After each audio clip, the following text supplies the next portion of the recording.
friends. This is Margaret. And this is Colleen. And we're the Cousins Weird. Yay, it's terrible trend number 64, maybe? Yep. Okay.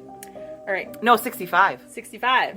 That's right. 64 will be out. Right. We're ahead of the game for once. It's a terrible trend. That's all you need to know, right? I have always been fond of the Renaissance. Yeah. And my wedding was Renaissance themed, you know. And so, like, I wanted to find out some info. Like, I'm looking at, like, trends from the Renaissance. And you will never, ever guess what started in the Renaissance. You will never guess what it is. It's a surgery, a type of surgery. Facelift. Plastic surgery. Wow, I guess, sort of. Kind of, yeah. Rhinoplasty. Rhinoplasty. The first nose reconstruction surgeries happened in the Renaissance. It wasn't for medical reasons, it was for aesthetically? Well, is because how this started and how they started to research this and the website that I found was all because of a painting. Okay. And this painting is had to figure out who was in the painting, but it's a young man who is a surgeon. Okay. Sitting there with a cadaver head opened, so you can see the skull, and he's holding a nose in his hand. And he has the nose. Okay. So, like, what is this? Why? And it's from the Renaissance, and they're like, what does this have to do? And there's, like, a little coat of arms up here, so, like, this is family. Yeah. And this prompted them to look into, like, this was why does he have a nose in his hand? This was the first man to write out how to do a nose reconstruction surgery. Okay. And it was in the 1500s. Crazy. Insane. In the 1500s, or the 15th century, so we're talking 1400s, a lot of people had to deal with war, civil punishments, dueling, syphilis. All these things can affect your face. Oh, yeah. Specifically your nose. Syphilis can eat your nose off your face. We've talked about this before, yes. Disgusting. Wonderful. So what do you do back then when you have no nose? And your cover nose, your face.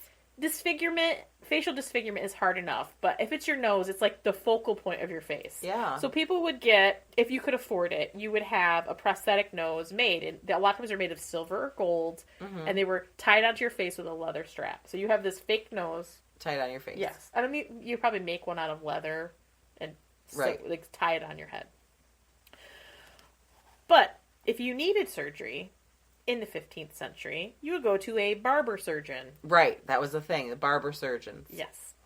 And the Italian method, I'm using quotation marks, of nose reconstruction was first done by a talented Sicilian barber-surgeon named Branca.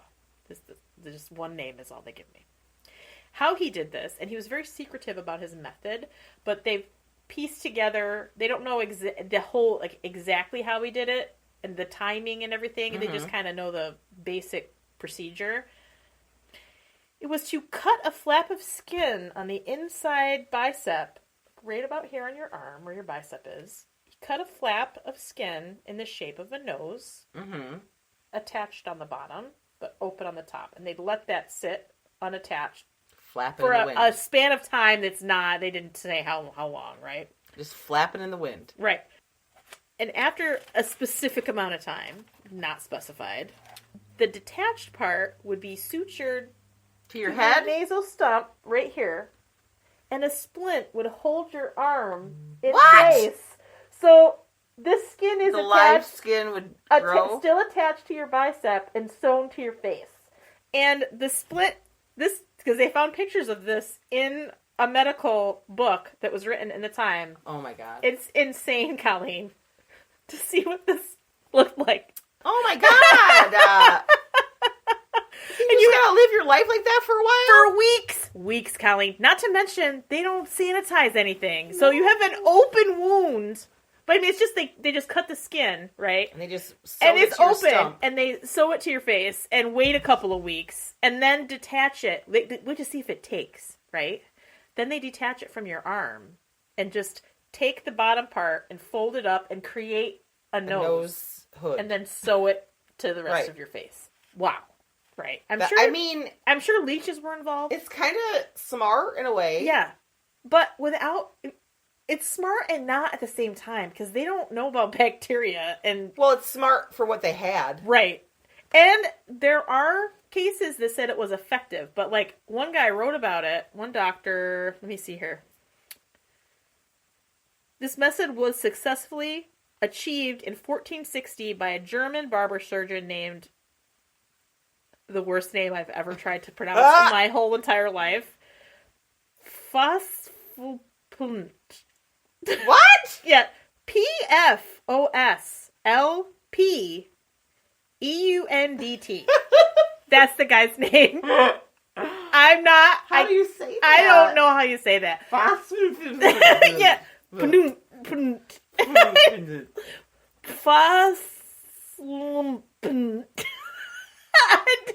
I don't know. I'm really sorry. Any Germans listening? I don't know how to say that. Bastard the name. But so. this guy used this other man's procedures that he kept to himself because he can't share anything. Yeah, God let's forbid. gatekeep medical. And he said he knowledge. did it. He successfully did it one time. Who knows how many times he attempted it, but he's only successful once. Oh, jeez. So I mean, this is something like technically it is cosmetic. It could kill you though, the procedure, just because of bacteria. You could get an infection and die. That's probably how most your people nose died. fell off because syphilis, but your whole face is gonna fall off. Or your arm. You could lose your arm. I would rather lose my arm than my whole face. There were a lot of texts written about this procedure after, like, this first one was in the early 1500s by this Branca guy, but he didn't write anything. He didn't really write the procedure down. Right. But other people tried to copy his method all over Europe, and there are lots of accounts written, and some of them mistakenly wrote you had to do the skin and the muscle. Oh! And he said that might be why a lot of them didn't work. Because it was the muscles your involved. nose is not a muscle. There's no muscle in there. Do you move your nose? No! Do you wag your nose? There was a renowned surgeon by the name of G. The names in here are fantastic, Holly. G. Fallopius. Fabulous. G. Fallopius. And it said 1532 to 1562, which I'm assuming he was only 30, so he's only 30 and he's this renowned surgeon already. It's like, wow. He wrote that, in quotations, he would rather lack a nose than undergo this treatment because he said had to be horrifically painful. Yeah. Like, I'd rather... Could you imagine if you moved just right when your face is attached to your arm?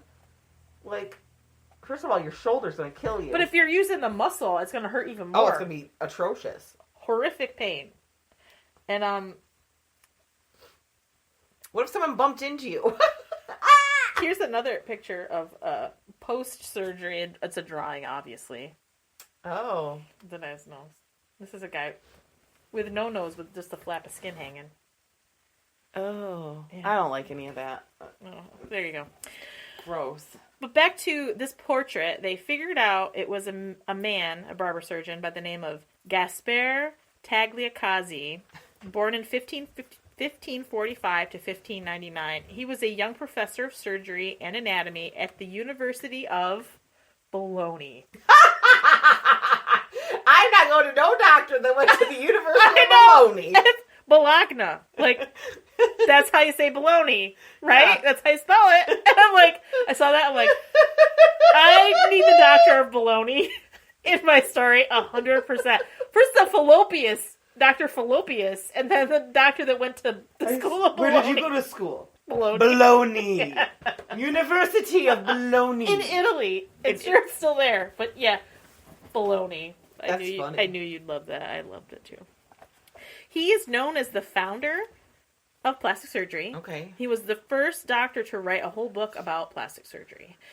And up until him, and even when he died, it kind of fizzled out. And it wasn't until about 200 years after that another doctor discovered his book and started to do these procedures. And I know at one point they would use the skin of your forehead and flip it to make a nose. Which makes a little more sense than you don't have to have your arm attached to your face for weeks. But then you end up with a huge scar on your face anyway. I know. Like, what do you... I don't... It's like you're going to be horrifically scarred everywhere or just have a no nose. I don't know. I'll just go with prosthetic on, thanks. Yeah, but yeah, he was the man in the portrait. And they figured out that it was him, and he was like the first. Like, he was a baloney doctor. This article that I read was all about the portraits. Like they found this, they had an old portrait of him when he was older. Right. And it's like it was basically during the time this was a common thing, like to have a painting done of you, like a portraiture of you doing what you do, like different surgeons would do it. So this is my specialty. Here's holding me with a nose. Yeah. He literally is holding a nose in his portrait. You're like, this is a Renaissance. Why is he holding a nose? That's what he did. It was a skin nose. His skin nose. I made a skin nose. Yeah. Yeah. I mean, it's terrible, but I mean, this is like the godfather of freaking plastic surgery. Like, without him, in the 1500s. That's crazy. Well, in the 1400s, I can't even fathom that. No. That he would. That's what I said. It's smart. Yeah. It was smart.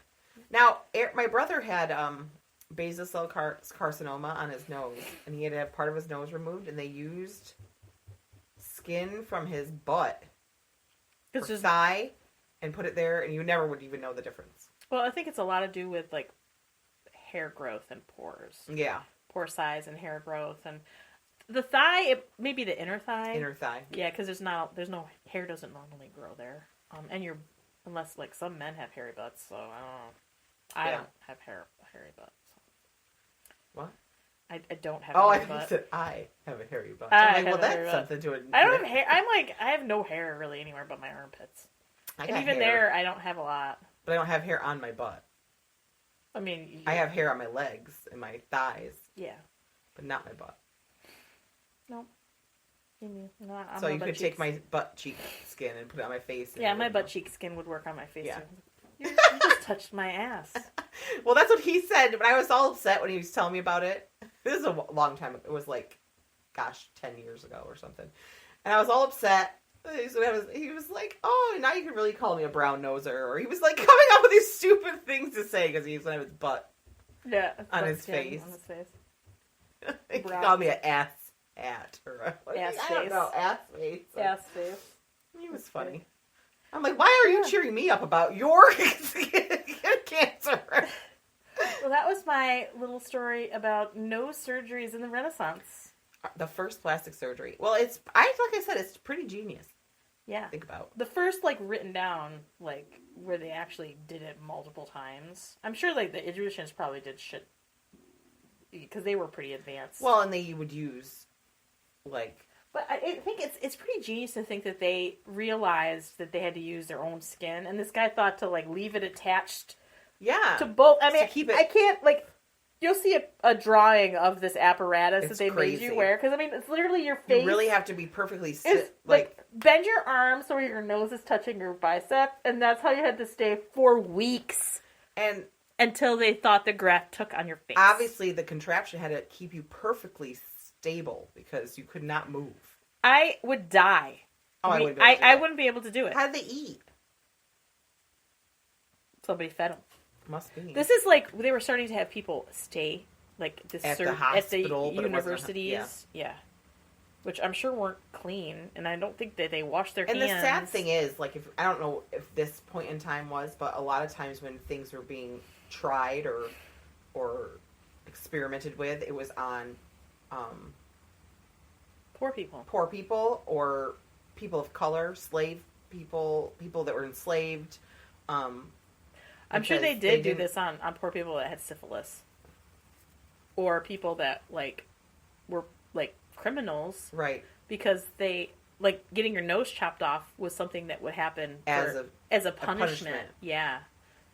But they would tend to, any kind of medical experimentation were done on people that they took full advantage of them, and it's sad. Right. And that's why we have because it doesn't matter if they die. Yeah, they didn't consider it's not much different now. No. It really isn't. You take advantage of people in their situations to get advancement, I guess. Well, it's a lot of it is our healthcare system and our pharmaceutical industry. Yeah, it's horrible. Pharmaceutical companies don't want you to be healthy because then they don't make any money. They want you to be sick. They want their medicine to cause different problems so that you have to take another one of their medicines to counteract the medicine that you're taking because it is doing this to your body, even though it's supposed to cure this. sickening. It is sickening. Don't even get me started. Go to Europe. I know. It's one of the benefits of... I'm going to go to Canada. Yeah. They cure cancer in Europe, you know? Welcome to America, where we're killing our own people through food and medicine. Yeah, or lack thereof. Lack thereof. Well, you can't afford it, so, you know. Oh, too bad for you. You're just going to have to die. Well, that's it. So, if you want to see the pictures of the apparatus and the portraits that were done with the man holding a nose, make sure you're following us on Facebook and Instagram. It's a beautiful portrait, and he's holding a nose in his hands. His fingers. You want to make sure you're following us on there, and our episodes will be shared on there, so you can share them with your friends. Yes, and if you'd like to reach out to us, please send us a message through Facebook or Instagram directly, or you could send us an email at thecousinsweird@gmail.com. We'd love to hear from you. Reach out to us. Have you ever had your nose attached to your arm? Your arm. Yeah. Let us know. We'd love to hear about your stories where your arm was sewn to your face. Which one of your body parts attached to another one? Let's sew some of your arm skin to your face and see what happens. Because doesn't that sound like fun? While it's still attached to your arm. Yeah. That's the difference. Oh, God. I mean, that's probably where the whole skin grafting came from. I was going to say, which is awesome, but awful. Yeah. For the people that first tried it out, and they had, how many times did you try it, and how many successes did you have? Right. I tried this procedure 300 times and one success. Woo! That's bad. That's not a good success rate. That is a bad ratio there, bud. Not so good. Anyway, reach out to us. Make sure that you share us with your friends. It's the best way to support our podcast. Sharing us through word of mouth on social media and reviewing and rating our podcast on your platform of choice helps us the best. That is our favorite way for you to support us, other than with money. Speaking of money, patreon.com/thecousinsweird for $1 a month. Become a freaky friend and you get bonus content and a sticker. For $5 a month, you're a terrible trender. You get bonus content, a sticker, yearly gift, and occasional somehow of a meetup of some sort. So there you go. Yes. That's it. All right. Stay freaky. Bye. Bye.